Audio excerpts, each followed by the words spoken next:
जाई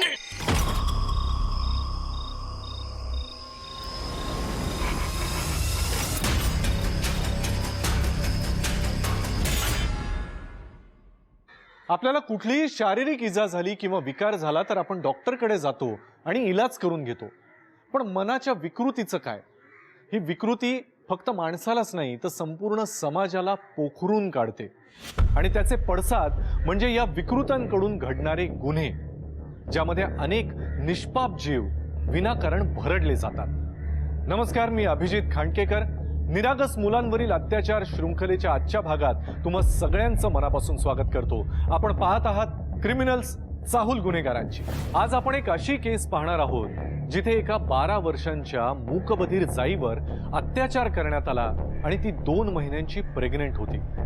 आपल्या बाबतीत काय घडलंय हे तिला कळतही नव्हतं आणि सांगताही येत नव्हतं. खरं तर अशा स्पेशल मुलांना विशेष प्रेमाची, विशेष लक्ष द्यायची गरज असते. पण इथे या निरागस मुलीवर एका विकृतीनं अत्याचार केले होते. पोलिसांना या घटनेची माहिती नव्हती, पण त्यांना जेव्हा या घटनेची कुणकुण लागली त्यावेळेला या गुन्ह्याचा शोध घेताना अजून एक म्हणजेच एका 15 वर्षांवरील मुलीचा अत्याचार सुद्धा त्यांच्या समोर आला.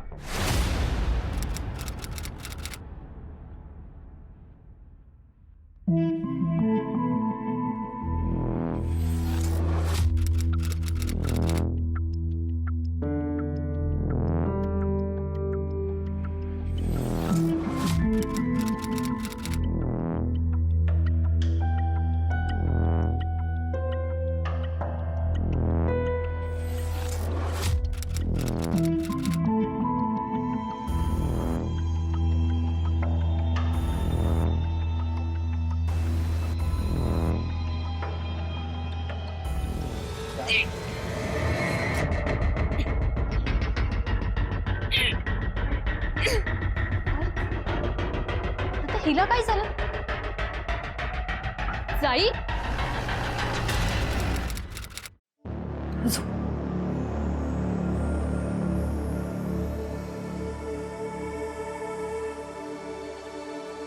फार गळून गेलीये पोरगी उलट्या करून करून सारख्या. काय ग मालती, काय झालं पोरीला? अगं सीमा बघ ना, कालपासून सारख्या उलट्या करते.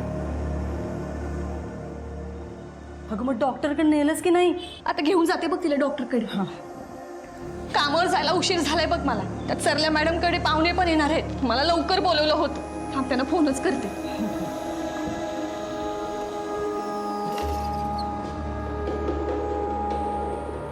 हॅलो मॅडम, मी मालती बोलते. हा, ते जाईला जरा बरं नाही वाटत आहे. मी डॉक्टरकडे घेऊन जाते तिला. थोडा अर्धा तास उशीर होईल बघा. नाही नाही, येते येते. हा येते. अगं त्या म्हणाल्या घरचं आवरून मग डॉक्टरकडे जा म्हणून. एक काम कर, तू जा कामाला, मी हिला डॉक्टरकडे घेऊन जाते. जाशील ना? बरं.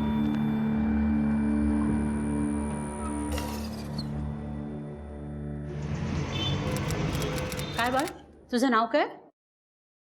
जाई. काय झालं? काय होतंय? कालपासून सारख्या उलट्या करतीये. बाहेरचं काही अबर सबर खाल्लेलं का? तेलकट, मसालेदार? नाही, घरचं साधंच जेवण जेवली होती, भाजी पोळी. ठीक आहे, ये इकडे बाळ.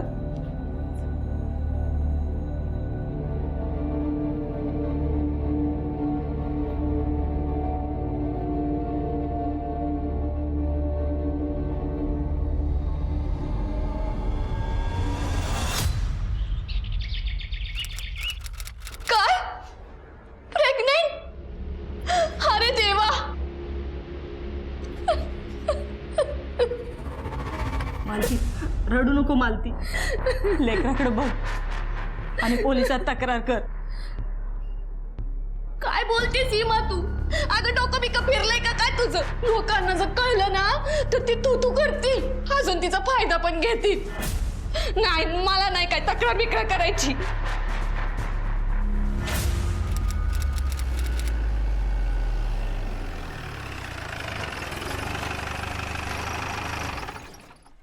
मालती तुम्हीच का? हो साहेब. जाई कुठे? हाय आतमध्ये झोपलीये. तिला बरं नाहीये. मॅडम आमच्याकडे कंप्लेंट आली आहे की जाईवर कोणीतरी जबरदस्ती केली आणि तुम्ही तिचं ॲबॉर्शन केलं म्हणून. नाही नाही नाही साहेब, तुम्हाला कोणीतरी खोटं सांगितलंय. कोणी सांगितलं तुम्हाला? मी सांगितलं. अगं तुला काय अक्कल आहे का? काय पण खोटं नाटक सांगतेस काय माझ्या मुलीबद्दल? साहेब साहेब ही बाई खोटं बोलते साहेब. हे बघा मॅडम, जाईला ज्या डॉक्टरकडे या घेऊन गेल्या होत्या त्या डॉक्टरचं स्टेटमेंट आहे आमच्याकडे. प्लीज खरं काय ते सांगा. या साहेब.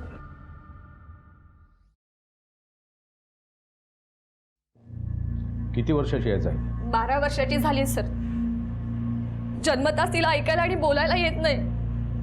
तिचा बाप आम्हाला सोडून पळून गेला. तेव्हापासून मीच तिला सांभाळते लोकांची कामं करून. शाळेत जाते का? साहेब मुलगी आहे ती, त्यात अशी.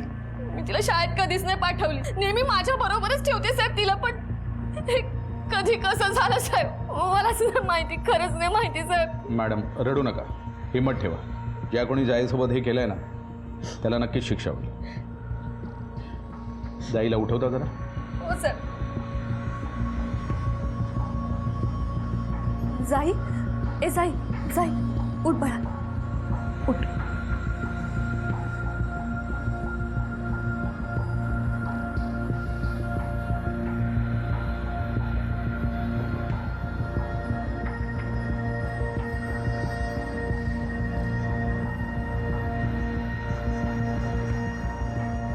मॅडम तुम्ही विचारून बघा ना.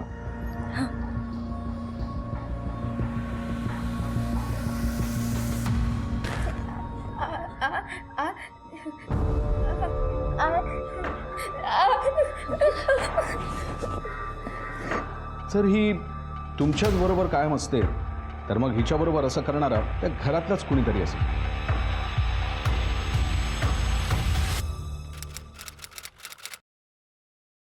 साहेब प्लीज असं करू नका साहेब. मला नोकरीवर नका काढू साहेब. हवं तर पगार थोडासा कमी द्या साहेब, पण नोकरीवर राहू द्या साहेब. मॅडम तुम्ही पण सांगा ना प्लीज. तुला कोण नोकरीवरून काढते? मी बाकीच्या नोकरांना काढलंय, कारण तसंही आता आम्हाला नोकरा चाकरांची गरज नाहीये. हा पण तू फक्त नाईट शिफ्टला ये, दिवसा येऊ नको.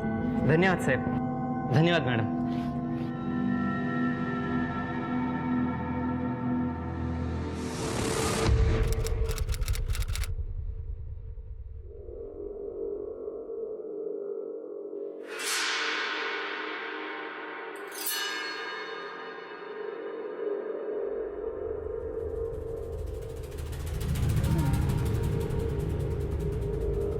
विवाह सोहळा संपन्न झालेला आहे.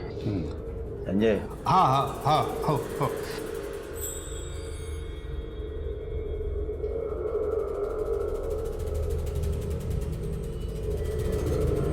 आई,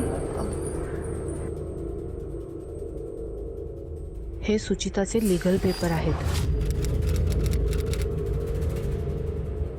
आशा करतो यामध्ये काही प्रॉब्लेम नसेल. अहो पाटील मॅडम म्हणतात मला, मुलीचा नीट सांभाळ करा.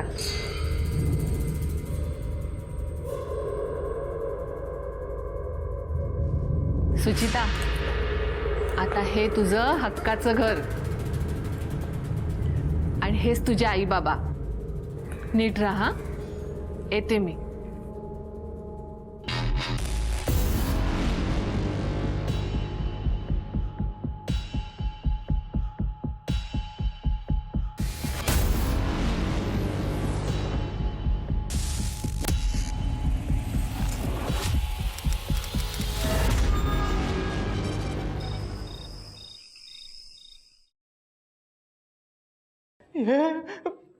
लाईट एवढी डीम काय? मला अंधाराची खूप भीती वाटते. आईला माहिती आहे तरी पण.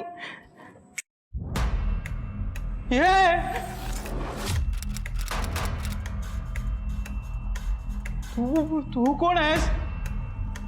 आणि तू माझ्या बेडवरती का बसली आहेस? उठ उठ म्हटलं ना. उठ उठ. सोड मला, सोड तू मला. माझ्या बेडवरती का बसलीस? उठ उठ. तू धक्कलं का मला? मग तू माझ्या बेडवरती का बसलीस? मारतो का मला? मला. पण तू माझ्या बेडवरती का बसली? आई काय करू? सुची काय झालंय हा गोंधळ? अहो हा असाच गोंधळ चालू राहिला ना तर झालं, मिळाला आमच्या वंशाला दिवा. अरे ज्याच्याकडून वारसाची अपेक्षा होती तो काहीच करत नाहीये. निदान याला समजावा काय करायचं कसं करायचं ते, आणि तुम्ही दोघींनी मिळून हिला समजावा काय करायचं कसं करायचं ते. आणि हे बघा, तुम्हाला कोणालाही काहीच जमणार नसेल ना तर मी ठरवीन काय करायचं ते.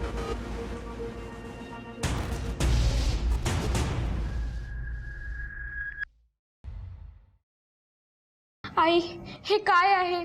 मला भीती वाटते आता विशालची. कसा आहे तो? आई नाही, सासू. सासू आहे मी तुझी, आणि विशाल माझा मुलगा आणि तुझा नवरा आहे. पण पाटील मॅडम बोललेले की तुम्ही माझे आई बाबासारखे आहात. गेली तुझी पाटील मॅडम. आता इथे आम्ही बोलू तसंच करायचं. माधवी, समजाव तिला.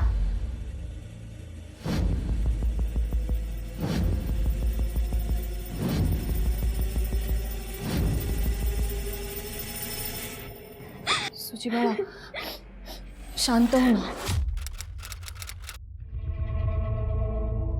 मी आहे ना तुझ्या सोबत. प्रत्येक संकटात मी तुझ्या सोबत आहे. काय करायचं कसं करायचं मी सांगते तुला.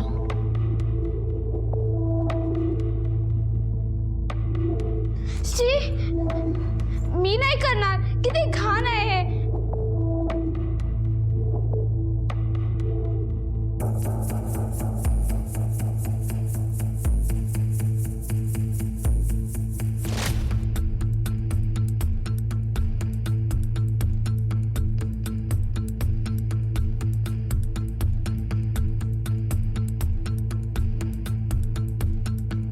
ऐक ना बाळा, ऐक ना. नमस्कार ताई, मी हे सगळं काही नाही करणार. असं नको. मला नाही राहायचंय. सुचिता, सुचिता. काय? कुठे चाललीस?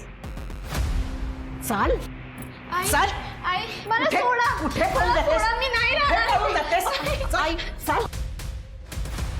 काय ग? मी नाही राहणार इथे. मला नाही राहायचं इथे.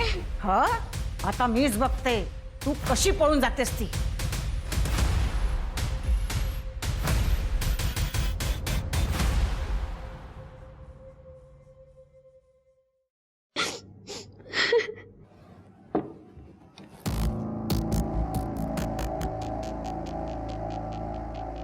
सुची, तू तिकडे आहेस?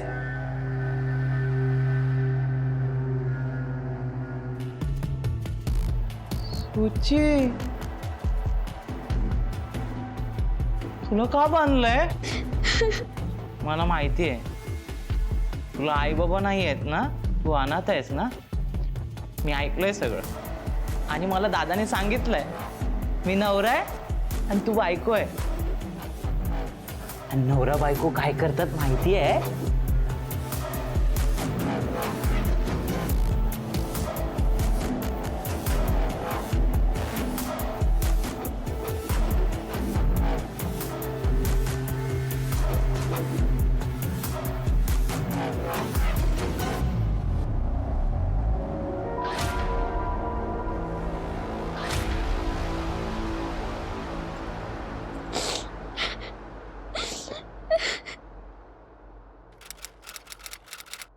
सर, मालतीकडे चौकशी केल्यावर कळलं की मालती 9 ठिकाणी घरकाम करते. 9 ठिकाणी? हो सर. मालतीची मुलगी जाई, तिला ऐकता येत नाही, बोलता येत नाही, म्हणून तिच्या ट्रीटमेंटसाठी बिचारी मालती दिवस रात्र मेहनत घेते. ते काम करा, मालती आणि जाईला घेऊन दोघींना त्या सगळ्या ठिकाणी घेऊन जा जिथे मालती घरकाम करते. बघा जाईला काय आठवतंय का. Okay sir. पाटील मॅडम.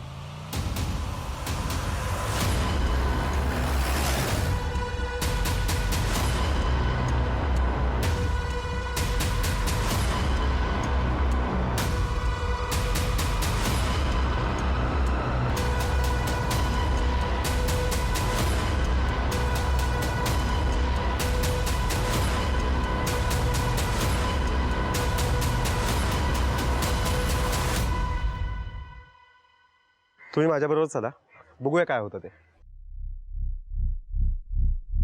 बस बस. मालती ताई चला. बस झाला साहेब, नाही जमणार. माझी जाई बघा किती थकलीये. नाही आम्हाला काही खरं खोटं करायचं. चल जाई.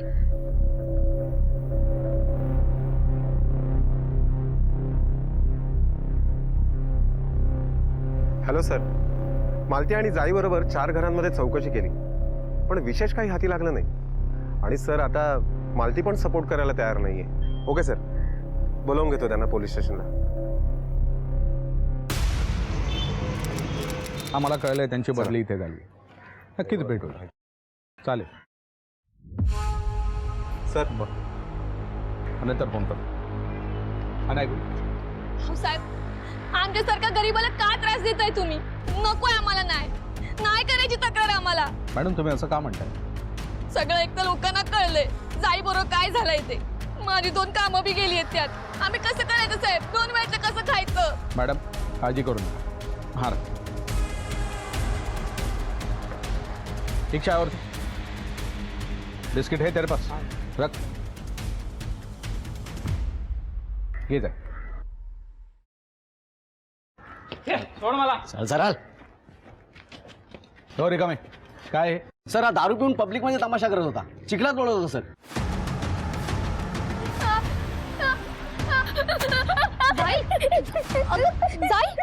रिकामे आत घेऊन जायला. चल चला. काय झालं साहेब? मी आहे तुझ्यासोबत. सर बहुतेक याला बघून घाबरले असेल. जाई बरोबर ज्याने हे केलंय त्याने कदाचित आपल्या तोंडाला काळ लावलं असेल, कोणी ओळखू नये म्हणून.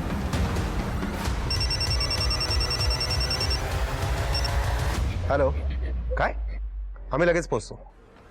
सर, इंदिरानगरच्या रस्त्यालगतचा सुनसान एरिया आहे, तिथे एक अल्पवयीन मुलीची डेड बॉडी सापडली आहे. आपली टीम रेडी करायला सांगा, जाऊया तिकडे. Okay sir. बिचारी जाई लहान आहे, त्यात बोलू शकत नाही. तर तिला बोलता आलं असतं ना तर ती नक्की म्हणाली असती, त्या नराधमाला सोडू नका. मॅडम हे काही पैसे घ्या. साहेब पैसे नकोत आम्हाला. तुम्ही जाईच्या गुन्हेगाराला पकडून आणा. पैसे नको. सीमानं जाई बरोबर घडलेल्या घटनेची माहिती पोलिसांना दिली, त्यामुळे मालतीचा खऱ्या अर्थानं नाईलाजच झाला. ती इच्छा नसताना पोलिसांना मदत करत होती, कारण तिला घडून गेलेल्या घटनेपेक्षा जाईच्या भविष्याची चिंता जास्त होती. अशातच एका अल्पवयीन मुलीची डेड बॉडी मिळाल्याच्या बातमीनं मालतीचे डोळे खऱ्या अर्थानं उघडले. सुचिताचा सापडलेला मृतदेह हे पोलिसांसाठी एक नवीन आव्हानच असणार होतं, कारण सुचिता ही सुद्धा 12-15 वर्षांचीच दिसत होती आणि तिच्या गळ्यामध्ये मंगळसूत्र होतं.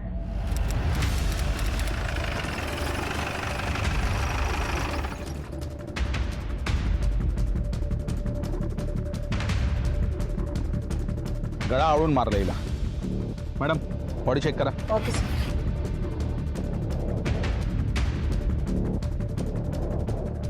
वयाने लहान आहे आणि गळ्यात मंगळसूत्र. सर प्रेम प्रकरण असणार, कारण का ह्या वयातली आजकालची मुलं सोशल मीडिया आणि सिनेमाच्या इतक्या प्रभावात आहेत की लगेच त्याचं अनुकरण करायला लागतं. काय मिळालं का? सर ही पर्स सापडली. मॅडम सर गळ्याच्या व्यतिरिक्त शरीरावर कुठेही मारहाणीचे व्रण नाही. तिला मारण्याच्या हेतून इकडे आणलंय. एक काम करा, आजूबाजूला सर्च करा, अजून काय मिळतं का बघा. कुठे CCTV आहे का चेक करा. ही मुलगी इथे आली आहे म्हणजे नक्कीच कुठल्या तरी व्हेकलने आली असेल, स्वतःच्या किंवा दुसऱ्या कोणाच्या तरी.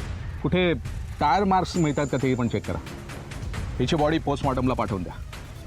हिचे फोटो काढा आणि सगळीकडे सर्क्युलेट करा, सगळ्या पोलीस स्टेशनला वगैरे, आणि हिची माहिती मिळवा. Okay sir.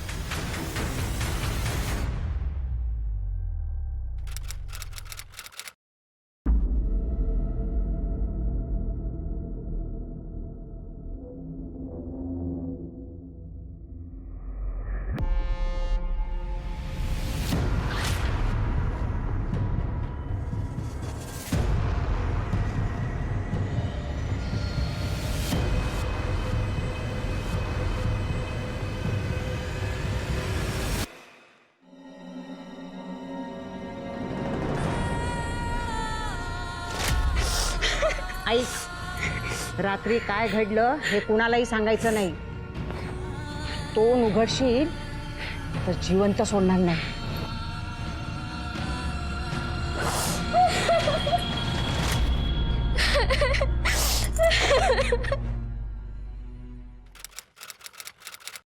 अहो 3 महिने झाले याच्या लग्नाला.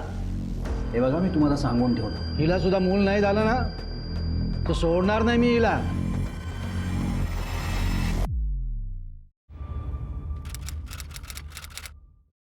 सर ठेव. हां सर सुचिताचा पोस्टमॉर्टम रिपोर्ट. सर पोस्टमॉर्टम रिपोर्टनुसार सुचिताचा गळा आवळून तिचा खून करण्यात आला. वय जास्त नाही आहे, साधारण 15 ते 16 वर्षांचे. सर पण एक महत्त्वाची गोष्ट म्हणजे सुचिता 2 महिन्यांची गरोदर होती. 2 महिन्यांची गरोदर? हो सर.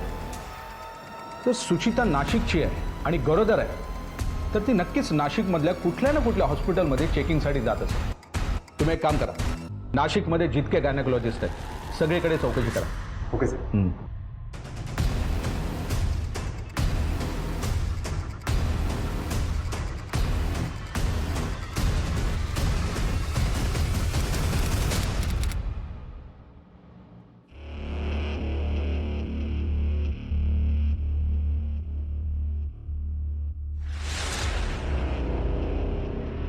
प्रसादराव, सुचिताचा खून झालाय.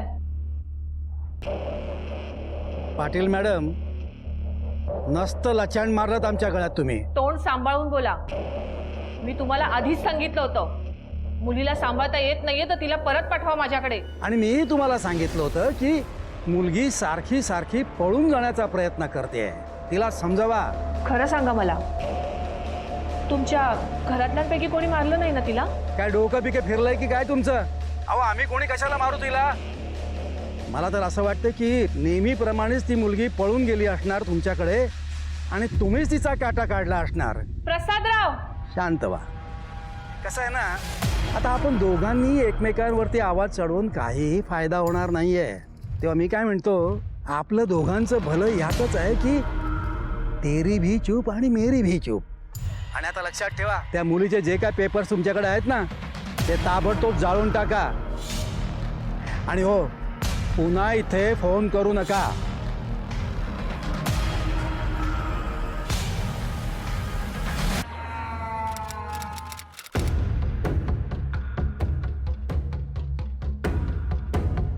इंदिरानगर रोडच्या बाजूला जे जंगल आहे तिथे आपल्याला जी डेड बॉडी सापडली, तिच्याविषयी चौकशी केल्यावर कळलं की ती तिच्या आईबरोबर नाशिक रोडच्या ममता नर्सिंग होममध्ये दर महिन्याला ट्रीटमेंटसाठी जायची. सर हे त्याचं फुटेज.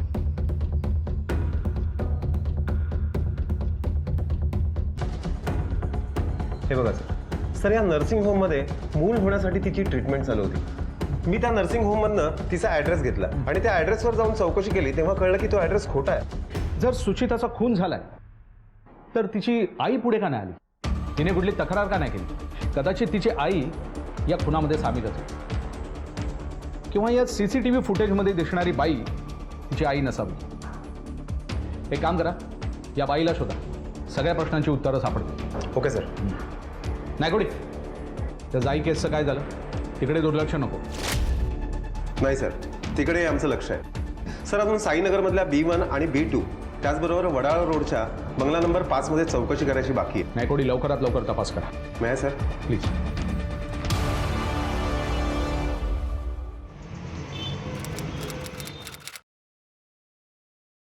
सुचिता बरोबर असलेल्या त्या बाईचा शोध लागलाय. गुड. कोण आहे ती? सर सीमा पाटील नाव आहे त्या बाईचं.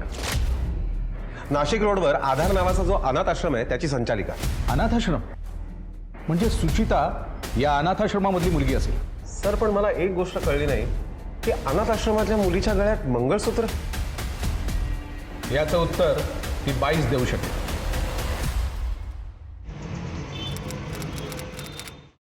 मी किती वेळा सांगू, मी खरंच या मुलीला ओळखत नाही. मग ममता नर्सिंग होममध्ये त्या मुलीबरोबर चेकिंगसाठी गेलेली ती बाई कोण? आमच्याकडे CCTV फुटेजेस आहेत मॅडम, आणि त्यात तुम्ही स्पष्ट दिसताय. मॅडम इथे सांगताय की पोलीस स्टेशनला नेऊ? अहो अहो काय करताय? थांबा, मी सगळं सांगते.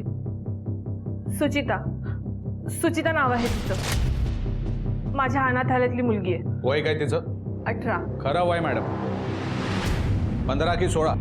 15. वय 15 आणि तिच्या गळ्यात मंगळसूत्र. हो सर. प्रसादराव मोरे यांचा धाकटा मुलगा विशाल याच्यासोबत सुचिताचं गपचूप लग्न लावून दिलं होतं आणि तो स्पेशल चाइल्ड आहे. स्पेशल चाइल्ड आणि तरी देखील तिचं लग्न त्याच्याशी लावून दिलं तुम्ही. सुचिताचा खून कोणी केला? सर मला माहित नाही. माझा खरंच त्याच्याशी काही संबंध नाहीये. कमाल आहे मॅडम, तुमचा काहीही संबंध नाही. सुचिताचं बेकायदेशीर लग्न लावलं आणि तुम्ही म्हणताय की तुमचा काहीच संबंध नाही. खरंच कमाल आहे. त्या प्रसादराव मोरेंचा ऍड्रेस द्या.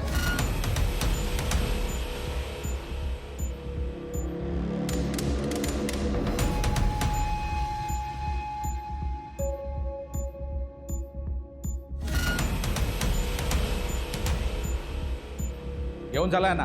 अहो चला. अहो पण मी काहीच केलेलं नाहीये.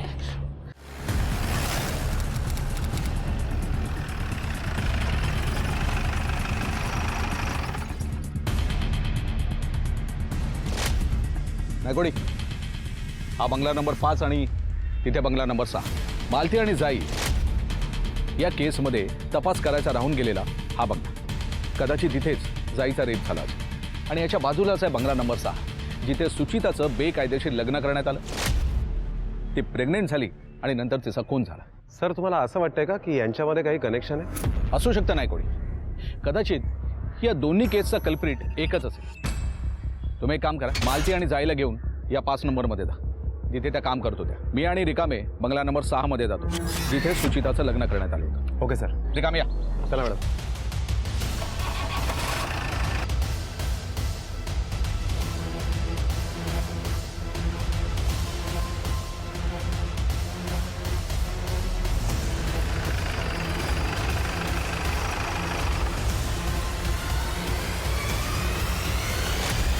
कोण कोण असतं तुमच्या घरी? मी आणि माझा मुलगा निखिल.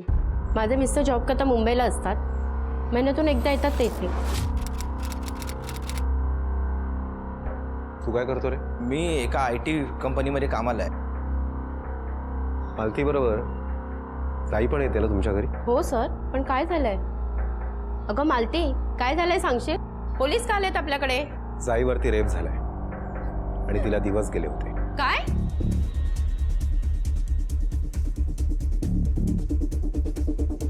पाटील मॅडम आमच्या कस्टडीमध्ये आहेत. त्यांनी त्यांचा गुन्हा कबूल केलाय. आम्हाला आता तुमच्याकडून खरं ऐकायचं. बोला. साहेब, हा माझा मोठा मुलगा संजय. याचं लग्न होऊन बरीच वर्ष झाली, पण अजूनही त्याला मूलबाळ नाही. आता कुठल्याही बापाला वाटणारच ना की आपल्या मुलाला मूलबाळ व्हावं, त्याची वंशवेल वाढावी. तशीच माझीही इच्छा होती. हा, आता फरक इतकाच आहे की माझा धाकटा मुलगा थोडा डावा आहे आणि त्याचं लग्न तुम्ही त्याच्यापेक्षा निम्म्या वयाच्या मुलीशी लावलं. तुम्ही सगळ्यांनी मिळून तिचा खून केला. का केलात खून? तिला दिवस जात नव्हते म्हणून तिचा खून केला की ती गर्भवती राहिली आणि नंतर तुमचा विचार बदलला आणि ती तुम्हाला नकोशी झाली म्हणून तुम्ही तिचा खून केला. सुचिता प्रेग्नेंट होती? 2 महिन्यांची गर्भवती होती ती. काय? मला जरा विशालशी एकट्यात बोलायचं.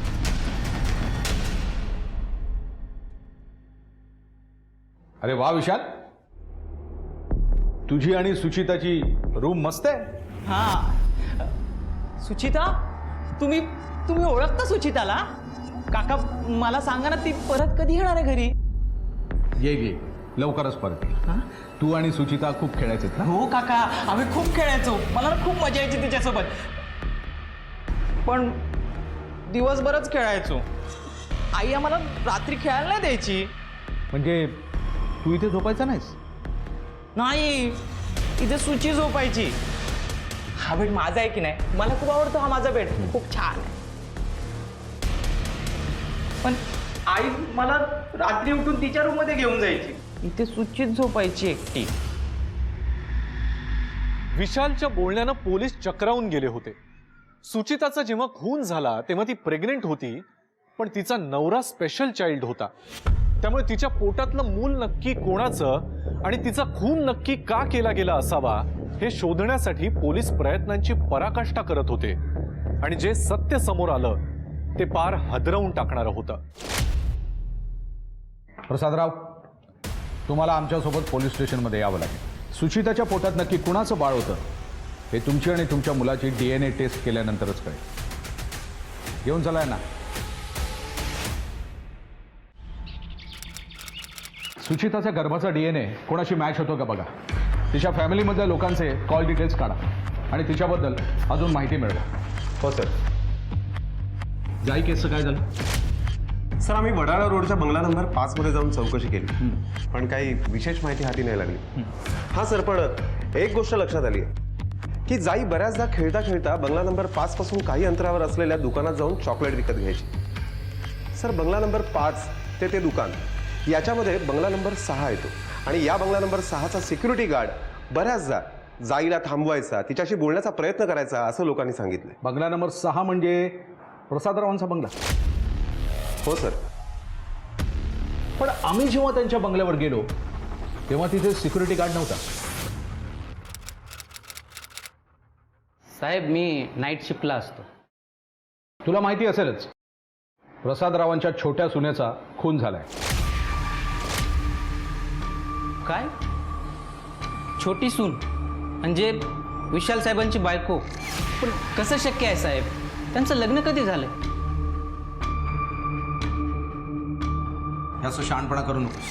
तू प्रसादरावांचा खूप जुना माणूस आहेस. पण साहेब, मला खरंच माहिती नाही विशाल साहेबांचं लग्न झाले ते. मी अगोदर डे नाईट करायचो, पण 6 महिन्यांपासून साहेबांनी मला फक्त नाईटलाच यायला सांगितलं ड्युटीला. बरं, तू जाईला ओळखतोस का? हो साहेब, बाजूच्या 5 नंबर बंगल्यामध्ये जी बाई कामाला येते ना, तिची मुलगी. खूप गोड मुलगी आहे साहेब. म्हणून तिचा रेप केलास? हा, फायदा घेतलास तिचा? काय पण काय बोलताय साहेब? तिचा रेप झाला आणि ती 2 महिन्यांची प्रेग्नंट होती. मला खरंच काही माहिती नाही साहेब. पण एक गोष्ट आहे साहेब, ती नेहमी समोरच्या दुकानात चॉकलेट आणायला जायची. एके दिवशी मी नाईट ड्युटीसाठी आलो होतो साहेब. त्या दिवशी दुकानाच्या दिशेकडून बंगल्याकडे ती रडत रडत येत होती साहेब.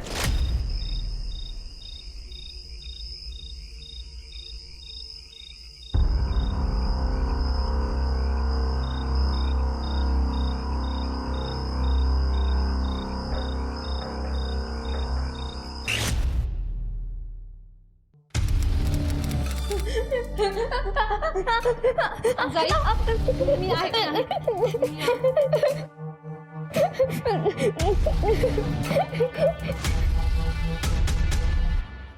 अरे, तुला काय वाटलं? ती मुलगी ऐकू शकत नाही, बोलू शकत नाही म्हणजे तू वाचशील? तुझ्या या काळ्या हातानेच तुझं पितळ उघडं पाडलं. आता बोलतोस की? सांगतो. जाईला मी नेहमीच बघायचो दुकानात जाता येताना. त्या दिवशी पण ती एकटीच होती आणि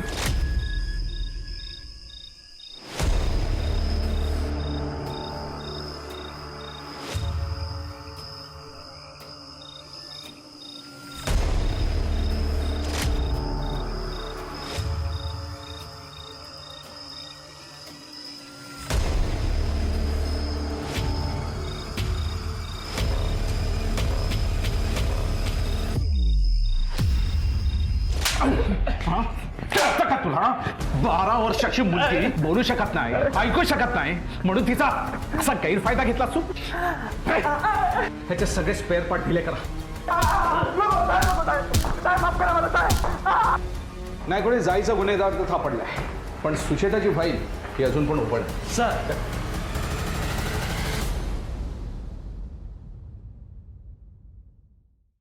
सर, सुचिताच्या गर्भाचा हा DNA रिपोर्ट.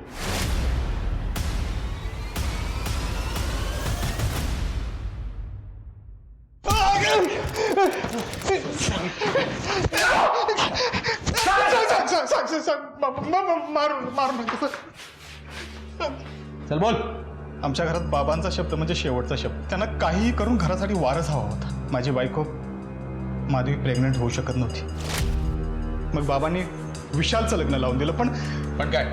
पण त्याला काहीच जमत नव्हतं. त्याच्याकडून वारस मिळणार नाही हे बाबांच्या लक्षात आल्यावर बाबांनी माझ्यावर दबाव टाकला आणि म्हणाले की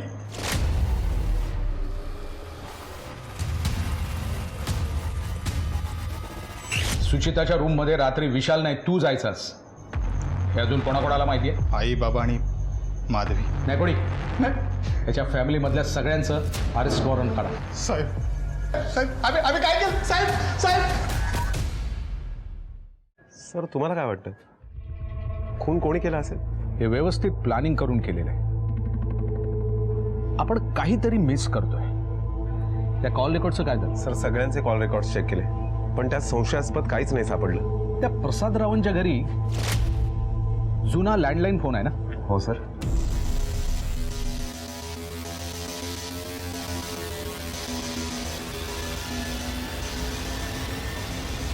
हॅलो.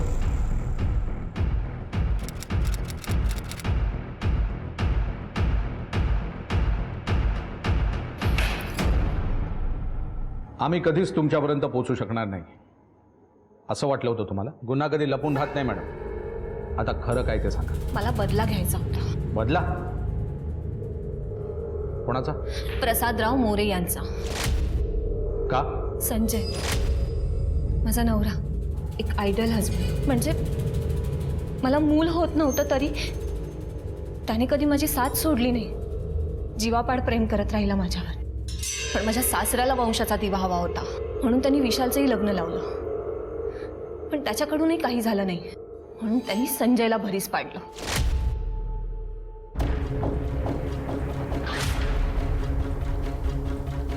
एक दिवस अचानक कळलं की तिला दिवस गेलेत. घरात कोणालाच माहिती नव्हतं आणि मला ते मूल नको हवं होतं. म्हणूनच मी तिला म्हटलं की तू हे घर सोडून निघून जा. तिने माझं ऐकलं. ती तयार देखील झाली आणि ती निघून देखील गेली. पण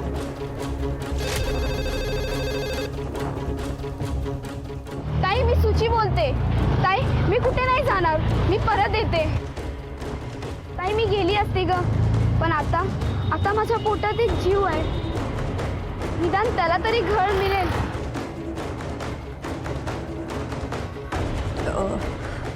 तू आता कुठे आहेस?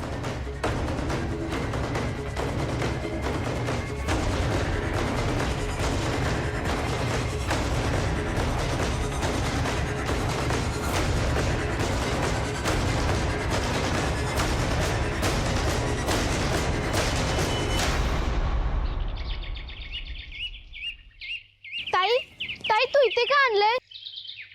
ताई सांग ना. ताई सांग.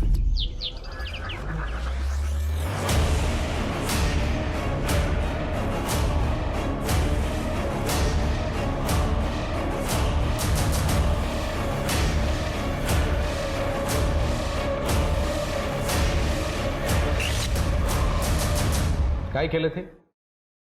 एक अनाथ तिच्या पोटातल्या जीवाला हक्काचं घर मिळावं. तुम्ही तिच्या पोटातल्या जीवाचाच खून नाही केला, तर तिचा तुमच्यावरच्या असलेल्या विश्वासाचा पण खून केला.